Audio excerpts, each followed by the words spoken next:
Welcome to the Deeper Into Movies podcast. My name's Stephen T. Hanley. I'm the founder and lead curator of Deeper Into Movies. I spoke with writer-director Henry Blake about his incredible directorial debut, County Lines. County Lines is the story of a 14-year-old boy groomed into becoming a drug courier across rural areas of England. It's one of our favorite films of last year, and I think it marks the arrival of a really powerful new voice in cinema. This conversation is full of spoilers, so if you haven't seen the film, fix that. It's incredible. I pitch it somewhere between Alan Clark and Shane Meadows making Top Boy. It's raw, powerful, poetic, and completely unexpected and shocking. But it's also got this meditative ambient tone. It's just fantastic. We spoke about his favorite movies. We did a deep dive into Terminator 2. I dug into some childhood trauma about not being able to go to the cinema to see it. Enjoy.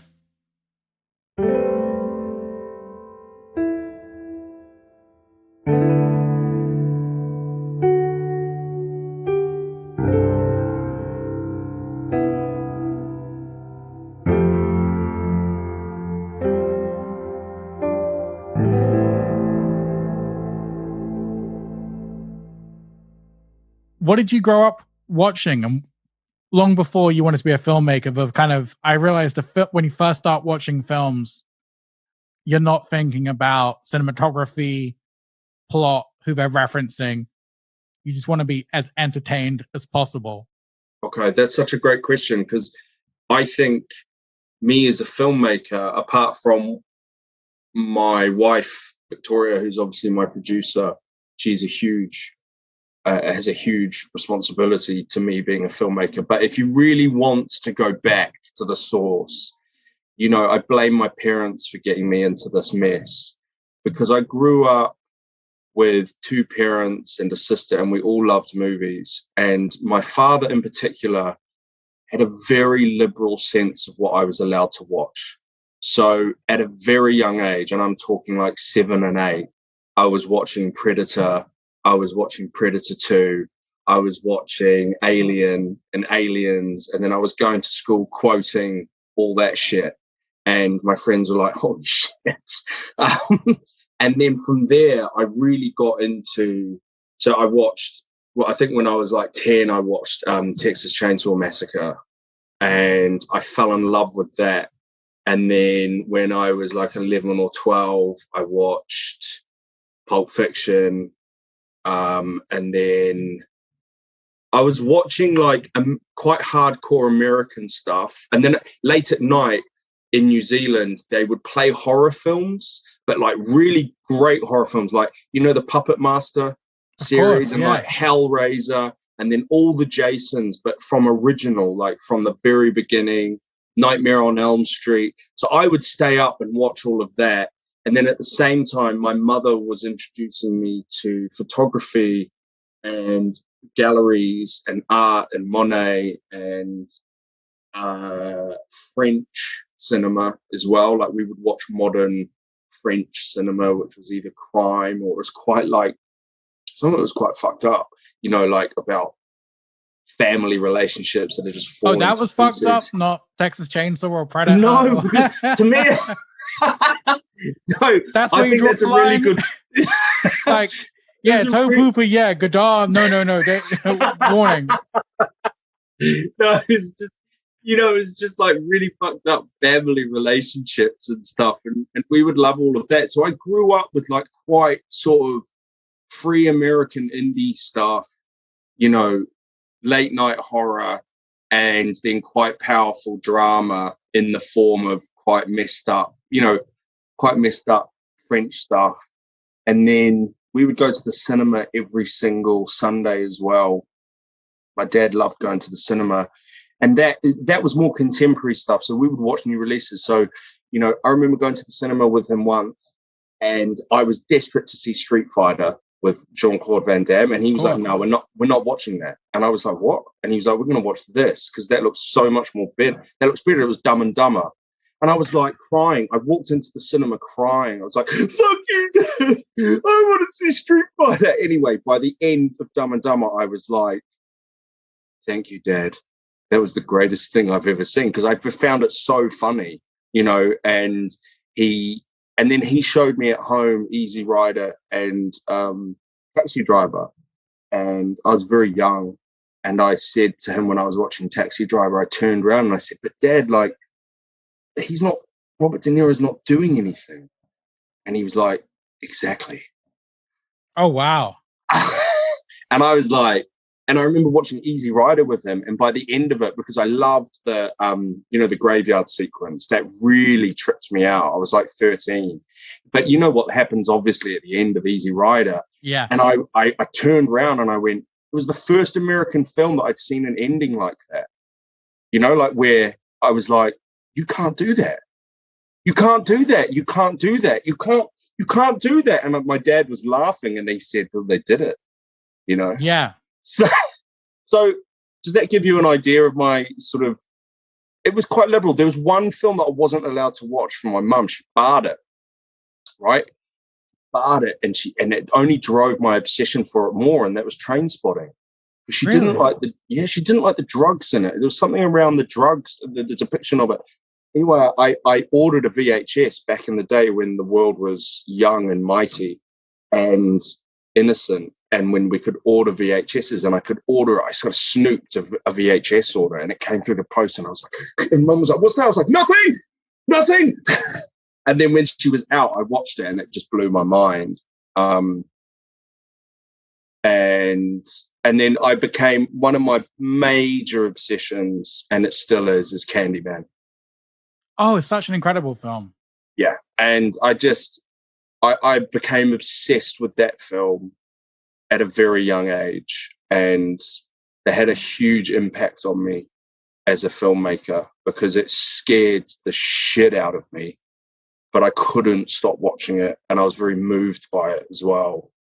There's something very erotic about it, about the central character and there with Tony Todd, obviously drawing her in. Well, he plays it like a Shakespearean tragedy. Othello, right? Yeah.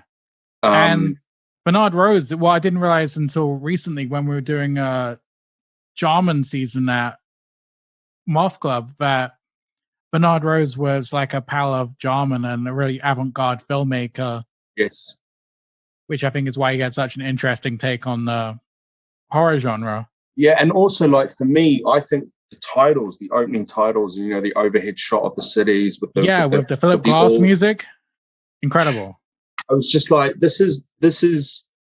It was one of those films that immediately spoke to me because it went in the direction that a lot of the horrors at the time weren't going in. You know, it was expressionistic, it was bold, it was very emotional. You know, it's a very emotional film as well, you know, with the Cabrini Green and the residents and what's going on there. And there's this beautiful social commentary in it, which I think's really drew me in. And then also it's just really fucking scary. Like, it's really unnerving. You run to the mirror at the end of it and you say, Candyman, Candyman, Candyman, Candyman. And then you're like, oh shit, I can't do it. And you run out. And to me, that's what a great movie does. You know, it actually physically changes. It changes you. And, you know, it affected my behavior. Going back to your trauma of not being able to see Street Fighter. Yeah. When I was a teenager, I had a cool older brother who was my gateway into movies, and similar to you, he was my parents trusted him to be responsible and say, you can watch this is cool, but these are a no. And he had there was a competition in the local paper of preview tickets to see Terminator 2 Judgment Day, and I think I was around 13, and he was like, I want to take you, but I'm with my whole gang here. And if you don't get in, I'm going to have to drive you home and then miss the film myself. and I love you, but I don't think I can do it. He went, came home, was trying to be poker face with all his friends, and I was like, how was it? And he was like, oh my God. And he was like, honestly? And I'm like, give it to me straight, brother. And he was like, the best action film I've ever seen. And then they were like, oh my God, what about the freeway sequence? And I was like, what's the freeway sequence? He was like, oh my God, can't believe it. Can't understand the effects. Can't understand the action set pieces. Ending was fucking moving. And I'm like, just stop. Just stop. I'm just going to fucking go and watch, Teenage Mutant Ninja Turtles and try and get over this for the rest of the day. But With Vanilla Ice. But you can't even, it's weird when you have that thing as a kid when people are telling you scenes from films that you can't visualize or Google image and stuff in your brain. Well, I was always a fucking obsessive geek. So yeah, my brain was just overheating, trying to conjure up in my brain what this like, they were saying like he's a human, he's a robot. He looks like a human, but he's made out of this metal that melts, and then he can come back to life and rebuild. And I'm like, I don't even know what that looks like. I can't even. Bro, do you remember? Do you remember when you first watched it? I want to hear about when you went. If your brother has had any beating heart, I'm sure he would have taken you to see it, right? No, he got This was in. We had someone in a local video store always had pirates, so we got a pirate copy, and then, but yeah, the pirate copy was always weird because it was like a duplication of a duplication of a duplication, so it was kind of a watered down, grainy image. Yeah, T2 and sepia. Yeah, as James Cameron intended. You know what's so sad is that dilemma. Because you remember when you're trying to bust into a movie when, going to Hoyt Cinema in New Zealand as it was at the time. And we were always trying to get into films that we weren't allowed in. And the stakes were this. And I don't think young people have it these days. If we don't get into this movie, it's going to fuck our day. Yeah.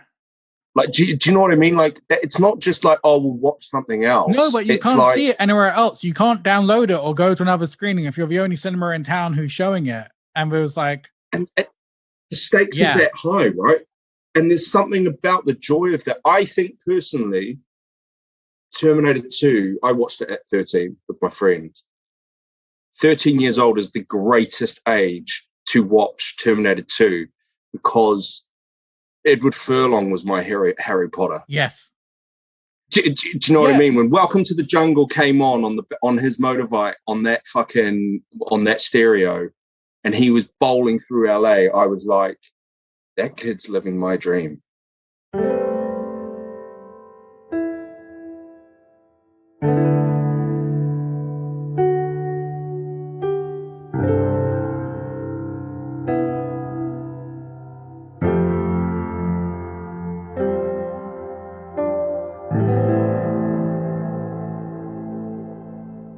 What made you want to become an actor? You were an actor before a director. Yeah, I'd always wanted to be an actor, bro. And I was trying to get into school plays before I was allowed, and I was telling Mum, I want to leave school and be an actor. And I just think watching movies, it was like I want to do that, and I was obsessed with it. And then at 12 years old, I did Bugsy Malone, and I played Bugsy. And I was talent scouted by the director because he was a professional actor. Todd Rippon, his name is. He's a dude.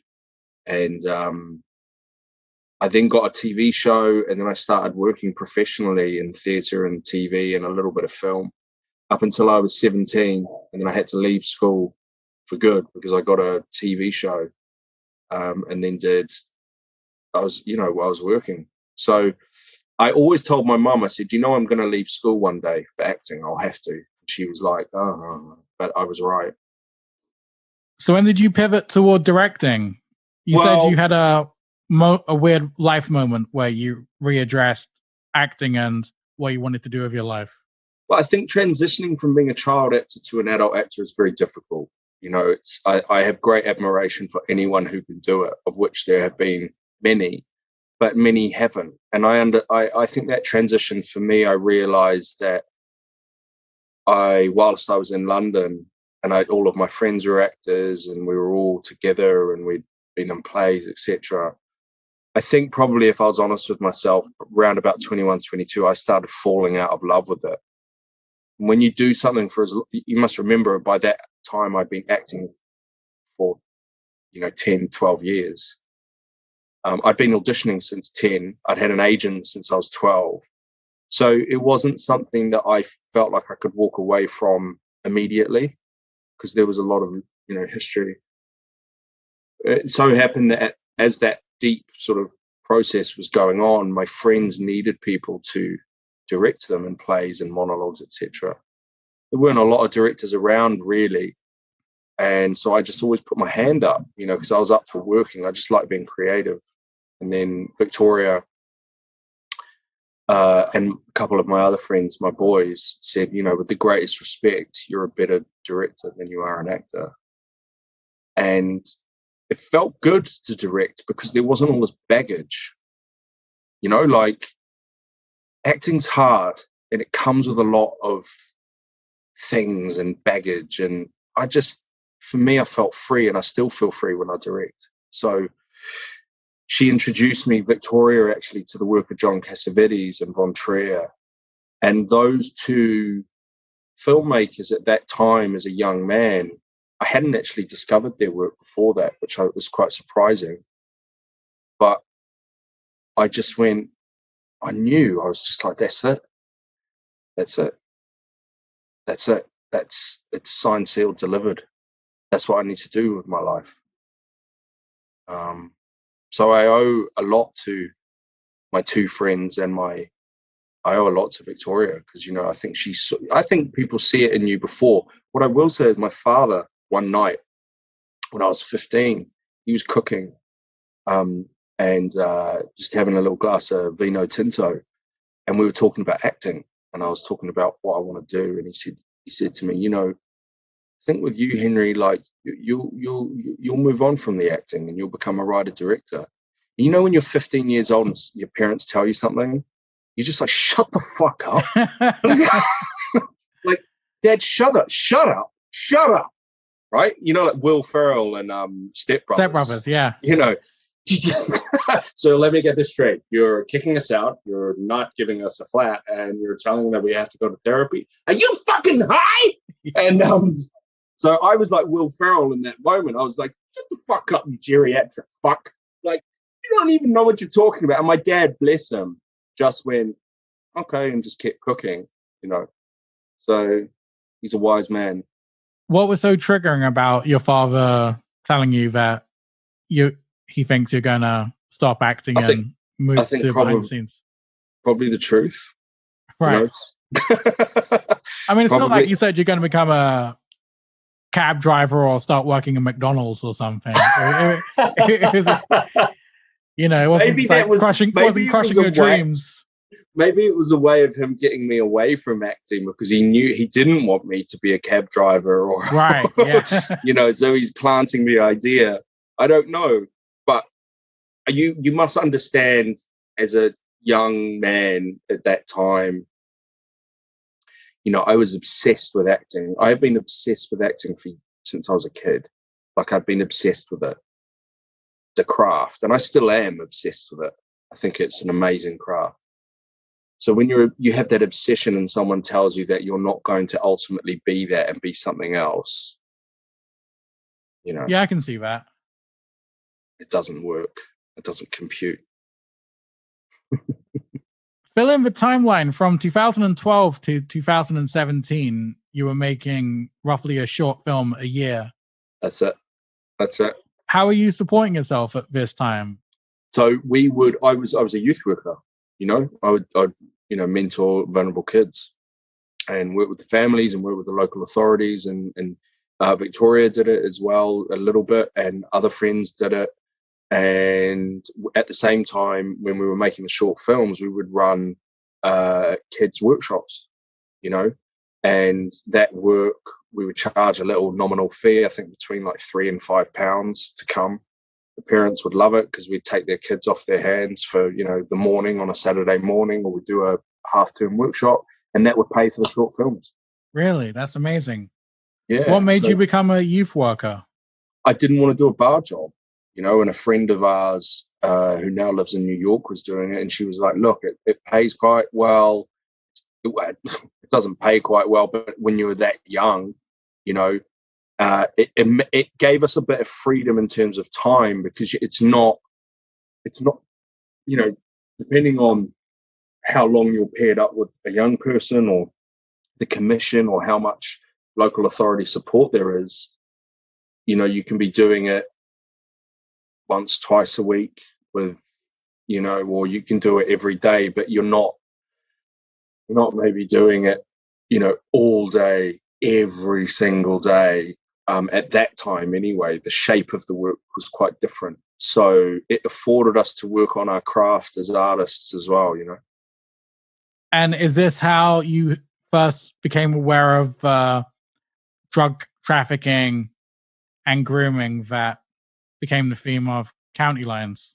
Yeah, I did. Like in 2015, I mean, 2012 to 2015, I did some really 2011 to 2015, I did some really heavy youth work, you know. Saw some extremely distressing stuff, but I hadn't come across children being trafficked. And it wasn't until 2015 when a friend of mine called me and said, listen, I've got two groups. They're very vulnerable. It's very, very tough. And I need some help. Would you be interested? And I said, yeah. And we kind of were at this pupil referral unit for a whole academic year, really. And it was really distressing. It was really tough seeing children going missing and kind of seeing all of the trauma and all the fallout and having to safeguard and seeing the pupil referral unit staff dealing with all of this. And they were doing a wonderful job in as much as they can. And it was really at that point that I sort of felt, you know, this is a very unique access and perspective that I'm getting on this. And I felt like I've got something to say. Trying to get a feature off the ground before, but the script just didn't land with people, you know. You know, it served its purpose and I learned a lot. But I knew with this was something that was not going to go away. And it was going to be, it was an opportunity to war for something powerful. You made a short film of County Lines first. Yeah, I did. Was this just to prove to producers and investors that you have the chops to make a feature film? Yeah, that's it. I mean, that's a really great way of putting it. I hadn't been, Victoria or myself hadn't been to film school. The short films that we were making 2012 to say 2017 didn't play it, or they played at a few festivals, but nothing major. There was no BAFTA nominations for short films and anything. So the industry just didn't know who I was. And to be honest, they weren't interested, and completely understandably, because I hadn't done anything. So the short, it was like, well, we need to put all our eggs in one basket and get into a lot of debt in the process to really demonstrate what we can do as filmmakers. Because otherwise, how else are we going to do it? I was thinking, when you're taking a real life issue like children becoming drug traffickers, how is it transferring a real life subject matter to a narrative feature film? Well, I didn't want to make a documentary because they weren't really, I didn't feel that they were my vocation. And also I love working with actors, and having been one, you know, it's nice work if you can get it. It was a tough balance to strike. It took work, you know. There was a lot of development, there was a lot of notes, there was a lot of wrestling with, you know, feedback, etc. I always think when you're dealing with something that's happening and current and social, as a filmmaker, you're never going to include everyone's perspectives or everyone's experience of it. That's not really the goal. What you're trying to do is kind of boil it down to its essential sort of atomical makeup, if you like. And I think we achieved that with the film. We managed to present youth and drugs in a way that really makes people understand what's at stake here. Not just the kind of social polemic, but actually what this does to someone psychologically, emotionally, and the family, and the legacy of that. You said you actively avoid wanting to make a gritty urban drama, and you didn't want your film to look or feel anything like that. Why did you want to swerve that? Because it's been done. And because there was a strong consistency of it being done in the country. And in my youth work, that's not what I was seeing. I was seeing something more intense, more traumatic, but also more lyrical, maybe, like just because a child or a young person presents as difficult, complex, vulnerable, violent, volatile, a lot of those young people were also very poetic and had a degree of tragedy. I think tragedy is very important here from a cinematic perspective, because tragedy has great ability to move and to then become very visual. And I didn't feel that was necessarily being expressed as in a way that it could. What were you watching for inspiration? I mean, one film that I really just watched and went, that's it, is Come and See. Yeah. Oh God. Someone just bought that on our store. And honestly, I sent him a Martin Lawrence stand-up comedy special as well as like aftercare. Yeah, I think when I watched it, I went, this is what we need to do, because there's a big correlation between Come and See and the damage that it imparts on its central character to the damage that I was seeing in my youth work of the young people. And I respected the film because it treated its subject matter with the utmost seriousness. And I think that hasn't really, in terms of County Lines, like, I think that's one thing that a lot of young audiences have said to me, is they've said, thank you for treating what our generation's going through with the utmost seriousness and not, condescend or patronize or sanitize it. Yeah, Tyler is pretty much just a foot soldier in this whole thing. A very vulnerable one at that, but also there's something very involving about him. You feel when you watch him, he could be any young person, and there was something about that in Come and See, wasn't there? That the child was like a blank canvas for all of this evil and dysfunctional human nature to sort of wreak its havoc on. Conrad, who played Tyler in the film, his transformation is incredible.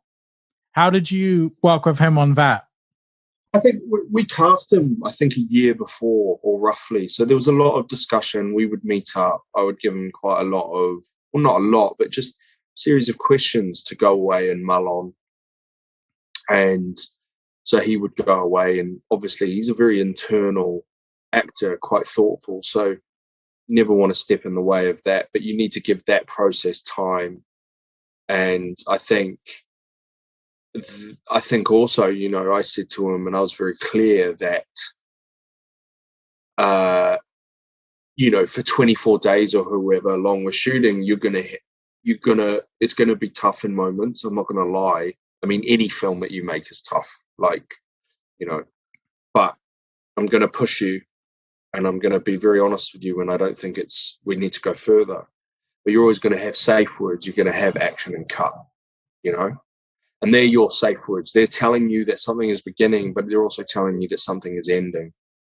And for real kids out there who are being exploited and traumatized, they don't have any safe words. So that's the responsibility that you have. And that's the responsibility that I expect you to meet. And I think that then sets the tone of like, right, I've got to get to work, So I don't think you should ever be afraid of putting that responsibility on an actor. Because it's so amazing that he starts off as a vulnerable kid. You can see the transition as he's slowly getting into dealing, that he's posturing, he's almost got a deeper voice. But then at the end, he goes right back to being a teenager, and it was almost like a possession. Almost kind of remind me of The Exorcist, when Reagan at the end bounces back out to being a child again. Yeah, that's an amazing film.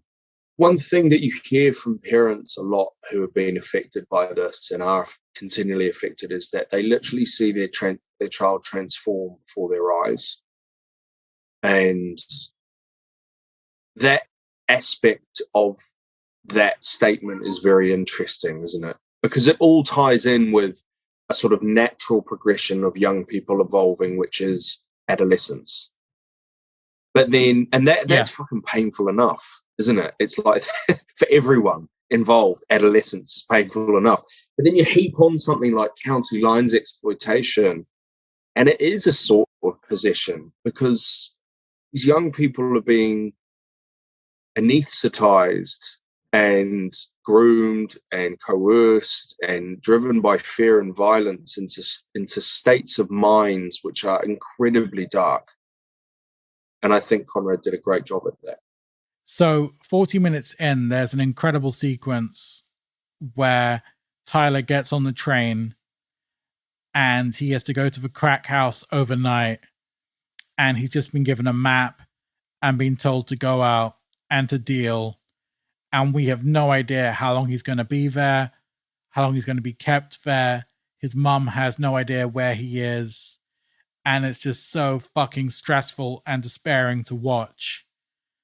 So we see one more train journey after that, where he goes out and he's dealing in the rural areas. And that's the sequence where he gets attacked and he gets the acid thrown on him. And so pretty much by the 60-minute mark, Tyler is completely done and he's been completely destroyed. And the way you just set this up was just so tight and harsh and brutal. And we've got 30 minutes of a film left then, just to see the aftermath and how this will play out. That was a long rambling question, but can you talk about that? Let's start with the editing. Yeah, I mean, like, you know, and then welcome to Paco Sweetman, who's the editor. Because I mean, I must say this, like, Paco's obviously a friend of yours, is a dear friend of mine, and we've worked on a few projects now, and he's a very, very gifted editor. And I think that pacing that you pick up on in the film is hit. I've always said this about Paco. I noticed that when we first cut our first ever short film together, I knew I'd found my editor, because his sense of rhythm is what's so special about him. So his sense of rhythm as an editor is unlike anything that I've worked with before or since. And that's why I'll always, you know, fight for him and want him at my side. And I think that's what you're picking up on in that whole sequence, is the pacing and the rhythm of that sequence, so superb. And I should say that from the first assembly, the very first assembly that he has put together on County Lines, there are scenes in that sequence that have not been touched. Wow. Because I watched them and I went, no, we don't need to touch that. You've nailed it. And I mean, that's a credit to him as an editor, isn't it? It's like where you watch an assembly and you go, and he was like, "Are you sure? Are you high? Are you like, what's wrong with you?" I was like, he thinks that I'm weird because like I watched the assembly and I was like, "Cool, man, like let's just get to work." He's like, "We're not going to fall out. You're not going to like disappear for 3 weeks." And so I was like, "No, man, there's loads of really good stuff in there, and there's actually scenes that I don't want to touch." And he was like, "Are you?" I don't know why that's weird, but his sense of rhythm on something, you know, like the sudden cuts and stuff that when it comes back, that's all Paco. You know, that's all Paco just going, take 5 minutes. You know what I mean? Like he'll get an idea and he'll go, just take 5 minutes. And I love that. You know, I find that so thrilling to be around. You know, I'm like, bro, do your thing. Like and you know, he's got an encyclopedic knowledge of film. Absolutely, yeah. He's inspiring in that way.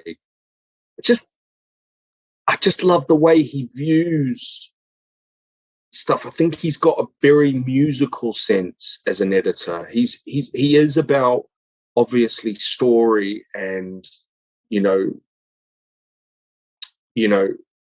but he's also about I think he's just really good at creating tone as well. And he's a very, very special artist, I think.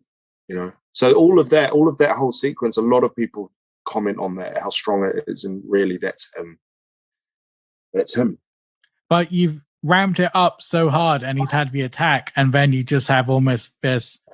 Then you leave yourself 30 minutes for the aftermath to see this is where the damage goes from here, and this is the... Yeah, I mean, the core of the film is a mother and a son, so if that's the core, then really that's what you want to be, exploring in your final act is the nucleus of the story. And I think that's where, Conrad and Ashley did such exceptional work is in that final act and how the fallout of all of that occurs. And, but some people have said, well, it's such a hopeful ending. And I disagree. I think if you don't pick up on the precariousness of that, of the utter fragility and the sort of sense that, anything could change at any moment, and there's a legacy here that has been left on these characters that will last forever. Like, I can't see how you watch the film and go, oh, that's a happy ending, So they come together because they have to, because in order to survive, that's what it's about. It's about survival. They can't survive without one another. But yeah, it's powerful for sure. I didn't want to show any gains to this because there are no gains. There's no one gains. The only character that wins in this is Simon, played by Harris. That's an incredible performance. Yeah, that is an incredible performance. I said to him when we were prepping, like, he came on quite early as well, stayed very loyal to the project. When we were prepping, I said, I want you to be the shark in Jaws. Like, you need to rip through this world and then go away, and then there's still water again. You know what I mean? Because he's not in it for a lot. There's a really interesting scene early on in the grooming process where Simon takes Tyler out for lunch. Tyler's talking about his home life and says his dad's not on the scene and he has to be the man of the house and is stressful. And there's a moment where Simon pauses and reflects for a second. And it's almost a moment of vulnerability. And then he snaps back out of it and says, well, that's what being a man is, isn't it? Stress, stepping up. And yeah, I just thought that sequence was really interesting. Or I may be reading too much into that pause, but that's how I saw it. No, I don't think. I think when Paco was cutting that, that scene, there was about 3 or 4 versions of that scene because there was so much good material. Both Conrad and Harris in particular in the scene has a real challenge to try and plant psychological ideas in Conrad and have the confidence to not push it, and remain very composed. There's a great stature about him. But there's a lot, like, I remember Paco saying to me when he was cutting it, he was like, there are many reactions here. There are many colors. The palette is full. Like, he was, when you've got that many options, it's great, but it can also be like, oh, we could fit, because we were going, well, we could go there and then we could go to that little expression there. I mean, their performances in that were that good. I imagine that's what it might have been like cutting the Heat scene with Pacino and De Niro, where you saw, I know allegedly that they just used one take basically throughout the film because the take was so good. But when you're working with actors who are very, very good. I mean, Conrad by that point was in the zone, and Harris is in particular an extremely well-crafted film actor. He knows his instrument, and he's very aware of every little thing. And that there was a real joy to shoot that. It was beautiful. How do you feel at the end of a film when Harris asks Tyler's mum, how's he doing? Do you think Harris has any remorse for what he's put him through? Those moments might be fleeting, but I doubt it. Ultimately, he's wedded to, a greater cause, which is built on, exploitation and profit and status and power, really. It's about power and control. I think there's a recognition that from him in that moment that this is not what has happened to your son is hard. It's tough. But it's collateral damage, yeah, per se. Yeah, this is what comes with the terms and conditions. Even though I didn't really lay out the terms and conditions in full to your little boy, still, this is what happens, and that's what I find so sad. I find it sad. I remember working with a boy once in East London as a youth worker, and he said to me, if I get shot or if I die, that's just the way it is. That's how my world is, He's like 15 years old. And it really upset me because I was like, we talk about like aspiration and opportunity for young people, right? But like, you also have to be very careful with young people when a relationship to death becomes normal or becomes a reality in their minds. Do you know what I mean? Yeah. And that young person had a relationship, there was an active relationship to the idea of dying, being killed, or death that seemed utterly tangible and normalized to that young person. And that is very worrying to see in someone, And he wasn't saying it to be provocative. He wasn't saying it to be to elicit sympathy or empathy. He was very matter of fact and quite detached about it. What would you say your biggest struggle was in the making of County Lines? Any scene or moment on the production that particularly? I think the scene when Tyler is physically abusive to his mother. Yeah, that's a very intense scene. That was a tense scene. The way we wanted to shoot it was locked off, static, really relying on the actors' performances. We didn't want to rely on the cut. It's a long dialogue scene, relatively. It requires a certain intensity and accuracy emotionally and psychologically. And one thing that I hadn't told anyone, but I've spoken about it in interviews now, was I've actually been in that scene as a youth worker. I've had to separate a mother and a son from physically abusing his mother. And that's incredibly hard, So in a way, to try and reauthor that and see it play out again was, I think it surprised me how distressing it was. It took me by surprise. And what's the biggest lesson you've taken away from your debut movie? Get proper catering. Shane Meadows says that. Shane Meadows says if there's good food available, I always do that on any little shoot I work on or anything, just lots of snacks. The way to film people is through their stomachs, that's for sure. Good catering. What have I learned? I think people want to summarize you as a filmmaker once you've made a feature in a 40-character tweet. Yeah. They're very quick to say, oh, okay, well, that's what you are in your totality as a filmmaker. And so you have a duty, if you get another shot of it, to go the other way. You know, I really have always believed this. I think that a life in art, a life in film is always going to be very challenging. It's a great privilege as well.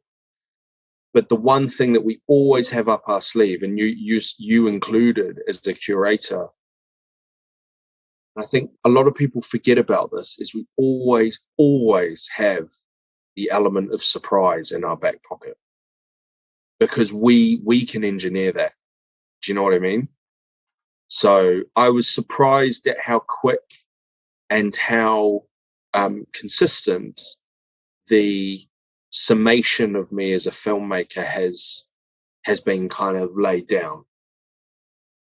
Yeah, what, like you're the gritty British director?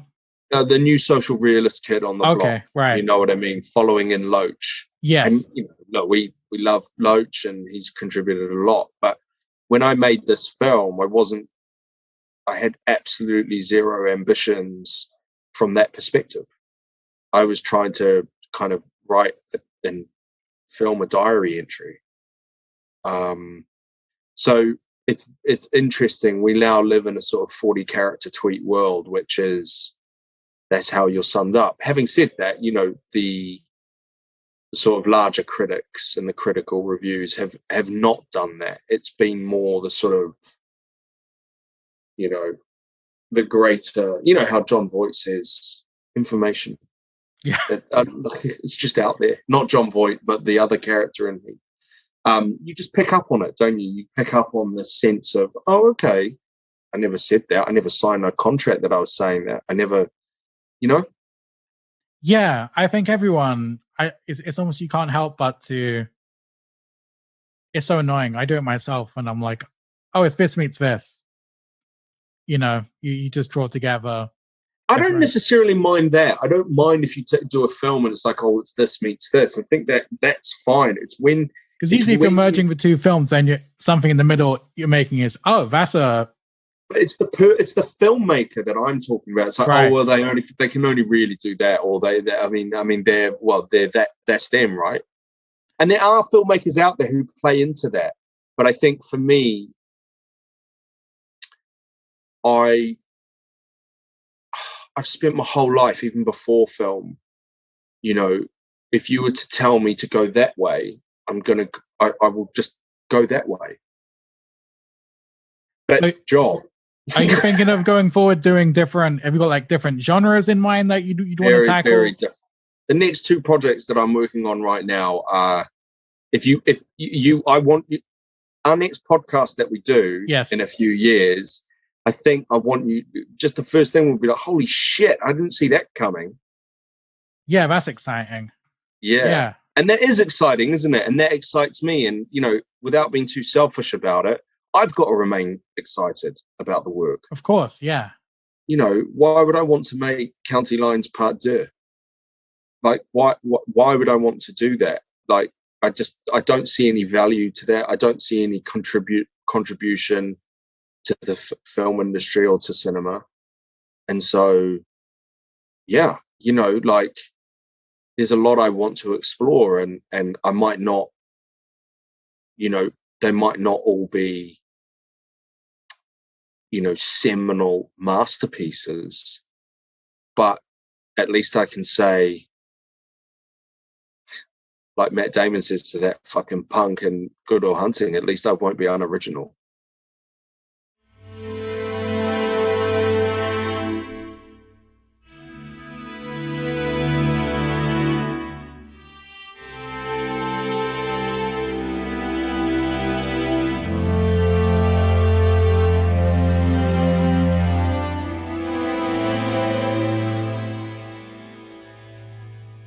And there you have it. That was our talk with director Henry Blake.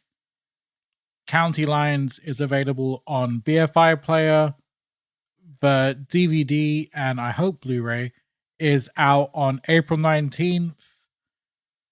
Thanks again, as always, to Joshua Eustace of Telephone Tel Aviv for our incredible music, and our engineer, Ewan Hinselwood. Thanks for listening.